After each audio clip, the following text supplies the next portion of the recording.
it's power rankings time, the opportunity for football fans to give me the finger because they don't like where their team is placed in a completely meaningless list that people nevertheless can't get enough of. That's why I take the time to do it every week of football season.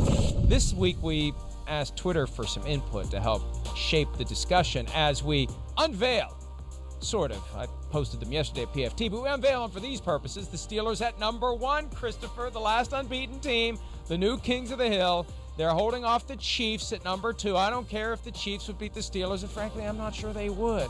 I guess they would because the Chiefs would be fully engaged and motivated and focused, and that's when they beat the crap out of good teams. But for now, Steelers 6-0, number 1. What do you think? Well, I have no problem with that. Now, I have a problem with what you just said, that you think the Chiefs will beat the Steelers, then you should put them number 1 still. I mean, that's where I want to go. What the hell did you just say to me, Mike Florio? But I think your thoughts are right there. I mean, I do think they are 1 and 2, definitely. Either way you want to put them. I would put the Chiefs at 1. Yeah, I just think in that game, I think the Chiefs are a tough matchup for the Steelers. They have good pass protection, so they'll be able to at least slow down that pass rush. Steelers secondary is good, but it's zone blitzes and things like that where the pressure and the combination of all that help the zone coverages. And I don't know if, zone coverages, you're not going to get away with that against Mahomes and company. He's going to throw rifles right through it. So that's where I would go with the Chiefs. I'm with you there, but are you rethinking it? Have I changed your mind there? No, you haven't changed my mind. I wish we could see the Steelers and the Chiefs play. The earliest we would see it is in the postseason. And, oh, by the way, there's a guy now playing for the Chiefs by the name of Le'Veon Bell, which makes that game even more amazing, even more intriguing if it would ultimately happen. How about a question here? This one comes from Sandor. Well, if the Chiefs played the Steelers today, who would win? Hell, well, we would just if they played right now, I think the Chiefs would win just because the Chiefs find a way to get themselves locked in, motivated, focused on great opponents. And, if the Steelers were middle of the pack, that's when you'd have to worry about the Chiefs losing their focus. But I do think the Chiefs would win if they played today. So, I don't know. Maybe I should have made them know. Yeah, you should have. No, it's okay. I mean, you made a mistake. It's all right. You can make them over. It is your website. You can change them. Isn't there something to be said? Isn't there something to be said for being undefeated? There is. This far into the season? There definitely is. No, there's no doubt about that. I mean, there's a lot to look at the Pittsburgh Steelers, and you could sit there and go, no, they are the number 1 team in football. I mean, it's not crazy to say that by any stretch of the imagination. You start to go through their football team, and you just go, well, where's the weakness? We talked about, for a bunch of weeks, when they get a lead, can they run out the clock? What about their offense? It's iffy. Well, that's gone away. I mean, they've proved to us. They have found their formula for what works for their football team. So they're really well-rounded and don't have a lot of weakness there. Where I want to ask you, too, here is, was there any thought of making the Buccaneers any higher? Because after last week, again, another dominant performance against a pretty good team in the Raiders, I would have entertained maybe having them in front of the Titans and the Ravens. I know that's not easy to say or do. I probably would have put them in front of the Titans, maybe behind the Ravens, now that I sit here and just say it out loud. Any thought there? Well, look at the split we have. 1, 2, 3, 4 AFC teams, 5, 6, 7, 8 NFC teams. I think the Buccaneers are the best team right now in the NFC. Yeah. The most complete team by far in the NFC. I just don't think they're ready to crack the top 4 of the AFC. I think those 4 teams, Steelers, Chiefs, Titans, Ravens, have separated from the pack. And here's the reality. The Ravens and the Steelers play each other this weekend. So that's an opportunity for the Buccaneers when they beat the Giants on Monday night to pop up into that top 4. Right. Because maybe one of those 2 teams is going to drop out after they lose on Sunday. Yeah, I mean, you're right. You could have that opportunity. The Steelers-Ravens game, I can't wait for that. I mean, that's going to be a heavyweight battle there. But, yeah, I think the Buccaneers, I agree with you, are the best team in the NFC. Again, you start to break them down, and the same thing we've been talking about for the last 2 weeks. There's just not a lot of weakness to their team. There's not any area you can look at and go, oh, that's going to be an issue in December or in the playoffs. People are going to take advantage of that eventually. They've been lucky with the schedule or whatever that is.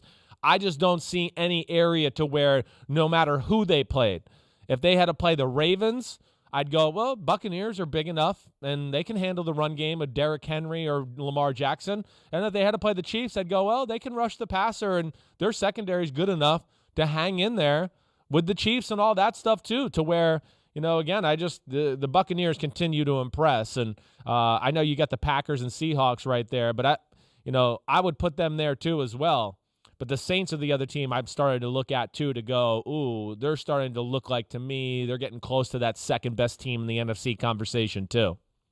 I want to see more dominance from the Saints like we've seen in past regular seasons. You know, to only beat the Panthers by 3 and to have to hold them off with the sack that knocked them out of field goal range and then sweating out the 65-yard field goal that was within maybe 2 yards of going through and forcing overtime. Right. I remember the Saints from not all that long ago would just show up, put it away, just stuff them in a locker and leave. Yeah. And that was that. Next question, and this relates to the 4 teams from the NFC West. Seahawks at 7, Rams at 10, Cardinals 11, 49ers up to 15, A. Thomas 55. With all the NFC West in the top half of the league, who do you see dropping out since it's unlikely every one of them finishes with a positive record despite all being good teams? Look, I think they all could finish above 500. Here's why. They play all the teams of the NFC East and they play all the teams of the AFC East. They could all finish with winning records, and they all could make the playoffs, Chris. Right. I agreed. They all could make the playoffs. They're all, I think, playoff caliber teams. You know, I mean, and really, let me just say this. I have no doubt that the Seahawks, Rams, and 49ers are playoff caliber teams. I mean, the way the 49ers have looked the last 2 weeks, you know, again, you'd start to think, ooh, watch out, here they come to be one of those top teams in the NFC once again here too. But you know, I think to answer the question specifically, if you're going to make me pick a team, I'm still going to pick Arizona to be the team to drop out. But the biggest reason being they really got the easy part of their schedule done. I'm just not sure what they are yet. You know, you look at their schedule, they got the Dolphins, the Bills, the Seahawks, the Patriots, the Rams, you know, the Eagles, the 49ers, the Rams, and the Giants are all there. I mean, that's a lot of tough football games, and I guess if you just made me pick one, that would be the team I would say falls out. And let's play this out a little bit just for some fun here. Okay, let's say that the Seahawks are the 1 seed. They win the division and they're the 1 seed. So they don't play. They're the only team that doesn't play wild card weekend. Yeah. So then you've got and again, I'm throwing a dart here, but this isn't all that implausible. Let's say the Buccaneers are the 2 seed. Let's say the Packers are the 3 seed. And whoever wins the NFC East is the 4 seed. Let's say the Eagles. All right. Okay, let's say the Eagles. Then let's say, just for sake of argument, the Cardinals are the 5 seed. Okay. The Rams are the 6 seed, and the 49ers are the 7 seed. All right. 49ers at Bucks. Whoa. Right out of the gates. That's a heavyweight battle right out of the gates, is right. Right. I mean, that could be two teams in the Super Bowl playing each other in the wild card right there. Exactly. Yeah. And 49ers win. Let's say 49ers win. Yeah. Let's say Rams go to Green Bay. Let's say Rams. It all clicks for Sean McVay that day. No doubt. Going against one of his pupils. Yeah. In Matt LaFleur, right? Rams win that one. And come on, Cardinals going to Philly. Come on. You can have all 4 teams in the NFC West. Not just in the playoffs. But in the divisional. If the Seahawks get the 1 seed, you could have all 4 NFC West teams in the Final 4. Wasn't there a year, I think like it was 85, the year that Villanova beat Georgetown? It was Weren't all there Big 3 of 4 Big East teams? It was 3 out of 4, or was it all 4? No, in the Final 4. Yeah, it was something like that. But you're right. It was something similar to that. But yeah, I mean, you know, this is some damn conference. It's got good quarterbacks, good coaches, playmakers on both sides of the ball with all these teams. And, I mean, that would be really, really amazing. It really would be. And I don't think it's that far. It's not a crazy. It's not a crazy thought. That's the thing. The crazier thought is all 4 making it. Right. If all 4 make it, it's not crazy if the Seahawks are the 1 seed, obviously. No. It's not crazy to think that all 4 would be left standing after the wild card round. No, it would not be crazy. I guess the only thing I looked at where you just mentioned all those teams and all that, the only thing I just want to go with, but then the Saints aren't in it, you know, and I still have a hard time I'm not putting the Saints in it. But again, like you've said, it has not been as dominant. They are letting teams hang around, and we'll see where that goes. But it's not as crazy as it's not crazy. It's not. But you know, that's an excellent point that undermines the opportunity for all of them to make it. Yeah. The only way all of them make it is if none of the second-place teams hold it together. Yeah, the Bears are in the process of having to fall apart. Right. And either the Saints or the Bucks would have to fall apart. And right now, as you said, they're both showing signs that they're pretty damn good, which means there could be a 4th-place team in the NFC West that could be good enough to run the table that isn't going to get a seat at the table this year. All right, Teams outside the top 10. Hot Blog Sports, which of the teams ranked outside of your current top 10 have a legitimate shot at the Super Bowl? I mean, we just talked about the 49ers at number 15. Yeah. If they continue to play the way they have the last 2 weeks, and they've got the Seahawks this weekend, you know, they're a team that because they did it last year, because they got hit in the mouth so early this year and basically had to forget completely about last year and had to do kind of the hard reset, and we're going to have to do it a different way. It's going to be a lot harder path than last year. I still could, I mean, it wouldn't stun me if you know, the way that Kyle Shanahan is doing it now, it wouldn't stun me. Right. If they could get it from out of the top 10 and get to the Super Bowl. Yeah, I mean, I agreed. I think the 49ers still watch out for them. There's still too many elite things about their football team, too. And, you know, I know that you talked earlier in the show about that Dolphins game. Yeah, that was a bad one. You know, hey, they outplayed the Cardinals in week 1, kind of blew it. They definitely outplayed the Eagles, and Nick Mullen, as we've talked about, crapped all over his leg. All right, so that ruined that game.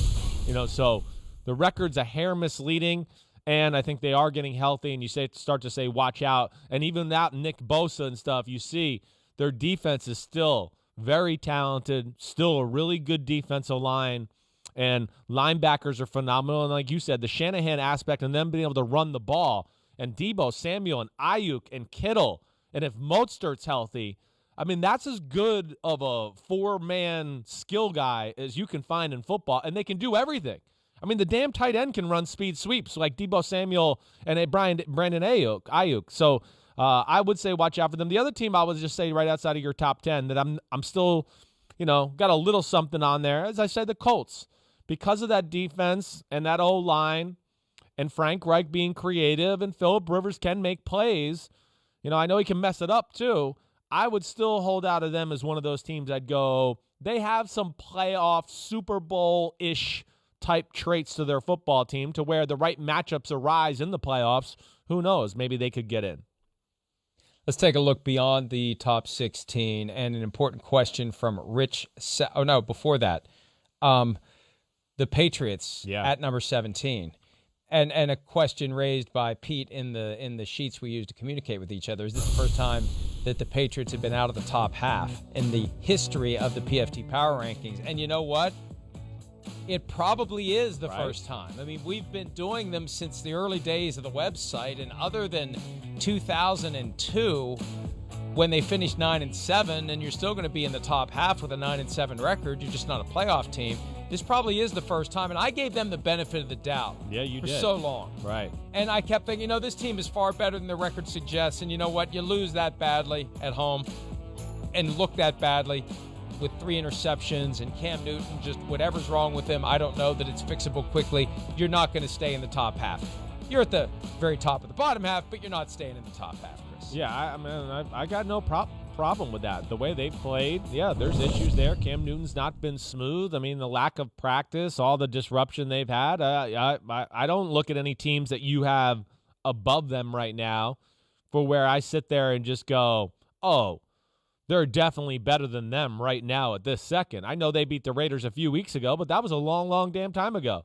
And the Patriots aren't playing as good as they were then, and the Raiders, even though they got a tough loss last week against the Buccaneers, there's still things that you look at are positive there. So I'm with you. This will be a big week for the Patriots to see where they're at. And I don't know, maybe if they lose this week, maybe they will change their mantra. Maybe they just go, okay, it's not going to happen this year. Maybe we need just to start thinking about next year. I have a hard time believing that. And like I've said, I think the Bills, they match up really well. If they can steal that game and win, then I'd start to perk up a little bit and go watch out for the Patriots.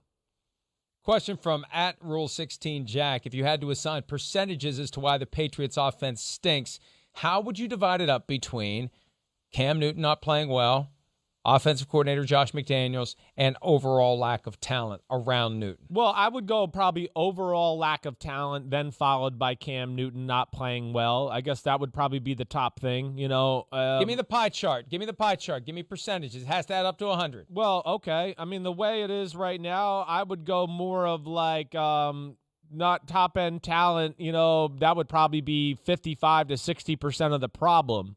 You know, somewhere in there. And then I'd go, okay, 60% of the problem's that. And then the last few weeks, 20% to Cam Newton.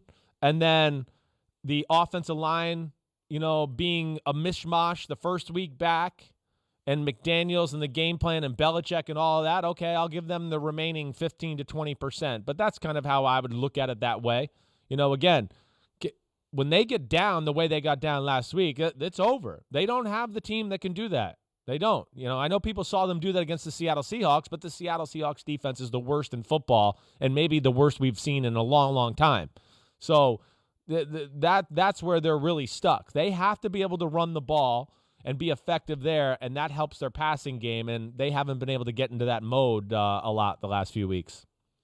Rich South 72 with a topic that we're going to delve into a little more deeply in the next segment as it relates to Trevor Lawrence.